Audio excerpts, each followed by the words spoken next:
Hi, fourth graders. This is Miss K, and I'm here with our new CKLA unit today. We're going to be moving on to Unit 3, which is all about poetry. So the first poem we're going to read today is called Little Red Riding Hood and the Wolf. I'm sure you've heard it before. So let's go over our vocab and then we'll get started. First word is caviar, which is a noun, and these are fish eggs, and they're known to be really expensive and a rare food, so they're often a special treat. Decent is an adjective, and that means acceptable or good enough. Leer is a noun, an unpleasant look. Dialogue is a noun, and these are words or sentences spoken by a character in a text. So if you see those quotation marks, I'll point those out as we read. That means that a character is speaking. An excerpt is a noun, and that is a smaller part of a larger work. So today we're going to read an excerpt from a bigger text, just a smaller part. Infer is a verb, and that means to reach a reasonable conclusion based on evidence. A line is the basic unit of a poem. So every single part of the poem, each is a line. A stanza is the section of the poem. So kind of like paragraphs in a normal text, the stanzas are the groups of lines that are together. And the stanza break is that blank space in between each stanza. All right, so we're going to read an excerpt from Little Red Riding Hood and the Wolf, and this is by Ronald Dahl. As soon as Wolf began to feel that he would like a decent meal, he went and knocked on Grandma's door. When Grandma opened it, she saw the sharp white teeth, the horrid grin, and Wolfie said, "May I come in?" Poor Grandmama was terrified. "He's going to eat me up," she cried. So each of these is a line. Together, this is the whole stanza. And then here is our stanza break. And she was absolutely right. He ate her up in one big bite. But Grandmama was small and tough, and Wolfie wailed, "That's not enough. I haven't yet begun to feel that I have had a decent meal." He ran around the kitchen yelping, "I've got to have a second helping."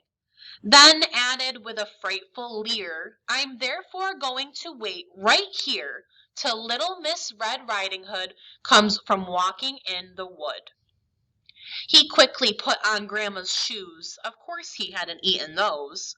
He dressed himself in coat and hat. He put on shoes, and after that he even brushed and curled his hair, then sat himself in Grandma's chair. In came the little girl in red. She stopped, she stared, and then she said, "What great big ears you have, Grandma." "All the better to hear you with," the wolf replied. "What great big eyes you have, Grandma," said Little Red Riding Hood. "All the better to see you with," the wolf replied. He sat there watching her and smiled. He thought, "I'm going to eat this child. Compared with her old grandmama, she's going to taste like caviar." Then Little Red Riding Hood said, "But Grandma, what a lovely great big furry coat you have on." "That's wrong," cried Wolf. "Have you forgot to tell me what big teeth I've got?"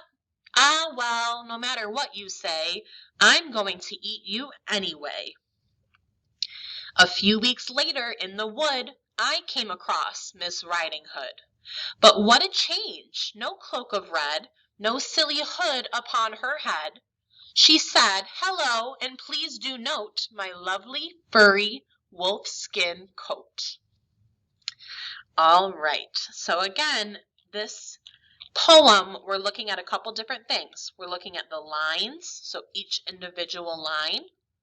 We're looking at the stanzas, so here's one stanza. Here's another stanza, the different paragraphs, and here is our stanza breaks. We're also looking at the dialogue, so make sure you're paying attention to these quotation marks. Anytime you see those quotation marks, that means a character is speaking. All right, so here are your questions for today. Be sure to go back and listen to the vocabulary again if you missed it. It's going to help you with the questions. Number 1 asks, what does the word dialogue mean? So make sure you are restating Dialogue means, give me a full sentence. Number 2, how can we identify dialogue? So we can identify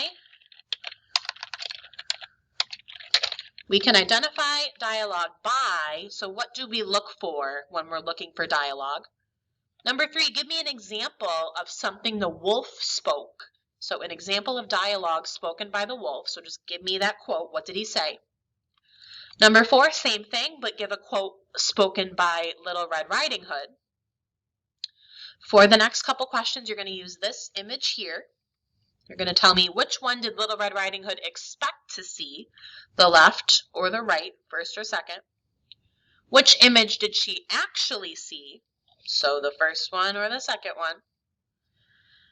Number 7, which is not a way the wolf disguised himself as grandmother. So use those pictures and use the text. Number 8, what did the wolf plan to do to Little Red Riding Hood? And number 9 is an opinion and prediction. I want to know, what do you think will happen next in the poem? All right, I hope you guys have a wonderful rest of your day, and I'll see you for lesson 2 of poetry. Bye, Adams.